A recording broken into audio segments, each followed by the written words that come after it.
Hello everyone, and welcome to your video talking about what a general term of an arithmetic sequence is. Gosh, that sounds fancy, doesn't it?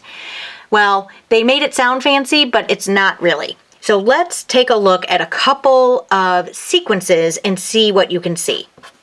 So here is our first sequence. Oh my goodness, this was a pretty easy one. What are the next three numbers that come in line?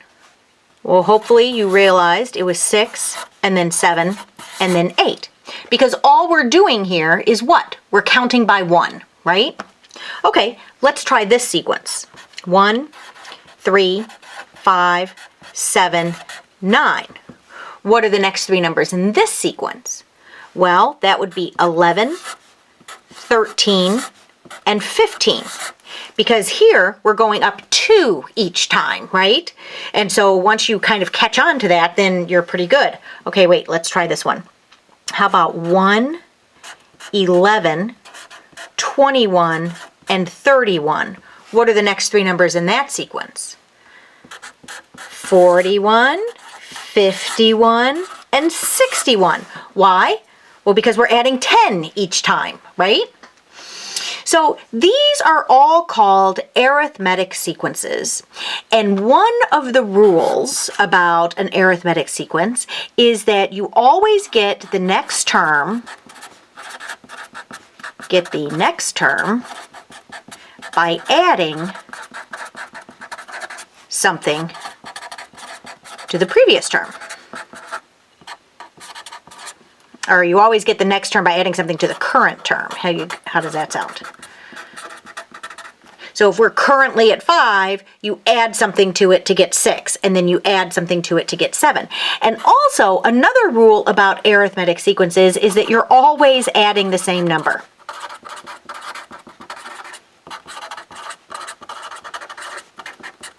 So remember, we had done some fun problems where we were doing like times 2, 4, 7, and we were adding 1, and then we were adding 2, and then we were adding 3, and then we could add 4 to get 11. This is not an arithmetic sequence, at least not the ones that we're talking about, right? Because in order to be an arithmetic sequence of this type, you always have to be adding the same number. So each set of numbers has to be the exact same distance apart. Okay? All right. So what we're going to do is we are going to take this, which is add the same number to the number that came before it and get the new number, which is our brain's understanding. We are now going to make it look mathematical. So it's going to look harder than it is, but I want you to bear with me. Hold on, let me get another sheet of paper, and I will give you a look at this formula. All right, so, too many sheets of paper here. Here we go. All right, so let's take a number, a sequence. We'll do 5, 10, 15, 20, and we know what comes next, right? That would be 25, 30, 35, 25, 30, 35. Because what are we counting by? We're counting by 5s. So in other words, the distance between these two numbers is 5. So we will say that the D is 5. And that means that no matter which two consecutive numbers you pick, you're always going to have a distance of 5, right? So D is our distance. And we know what A sub 1 is, right? That is our first number in the sequence. So in this case, our A sub 1 would be 5. This is our A sub 2, this is our A sub 3, this is our A sub 4. Here, I'll write that down for you. A sub 1, A sub 2, A sub 3, A sub 4, A sub 5, and so forth. Okay? All right, so here it is. A sub n equals A sub 1 plus n minus 1 times D. What? Yeah, no, really.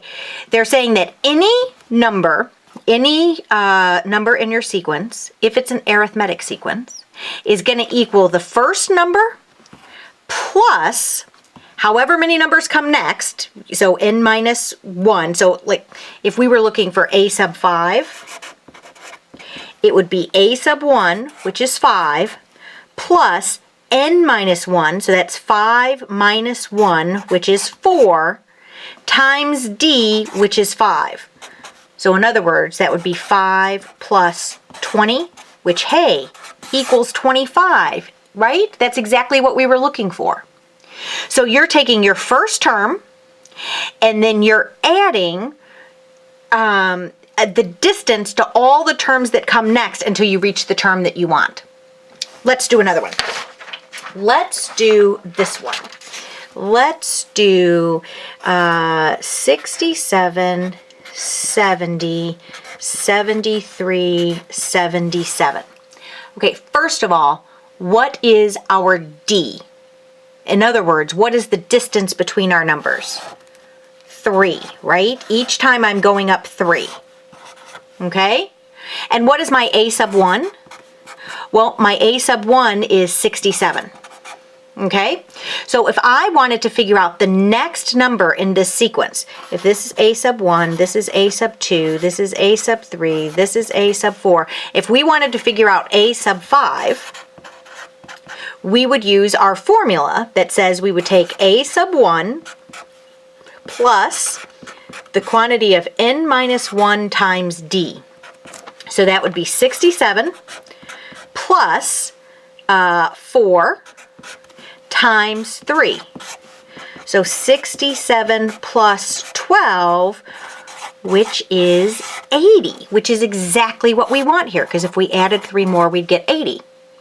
Now you might be saying to yourself, great, what do we use this for? Well, I'll show you. So let's say that we have another kind of, I don't know, let's have a hard problem this time. Should we do a hard one? Let's do, here we go, 525,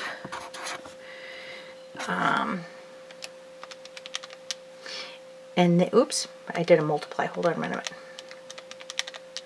And then we have 531.25, and then we have a, oops, it's comma, 537.5, and then we have a 543.75. And I tell you that this is an arithmetic sequence. So the first thing that we're going to do is we're going to figure out the distance between the numbers. And it does not matter which numbers you pick. If you want to pick these two, great. If you want to pick these two, great. If you want to pick these two, great. I'm going to pick the first two just because I like this number here because it doesn't have a decimal point. And so I'm going to put in my calculator 531.25 minus 525, and I get 6.25. So that means that my D is 6.25. And I know that my A sub 1 is 525 because that's my first term. So here I have my first term, my second term, my third term, my fourth term, right? And now you're thinking, ooh, ask me about my fifth term. I'll just add 6.25 onto that. Good thinking, but I'm not going to ask you that.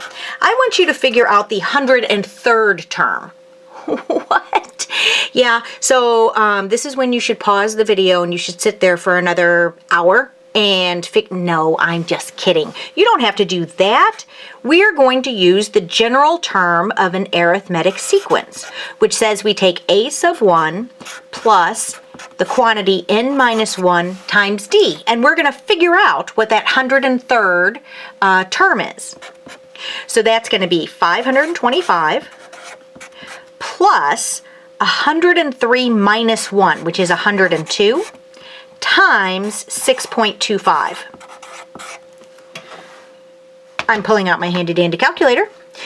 102 times 6.25 is 637.5, and I will add that to 525 to get 1162.5.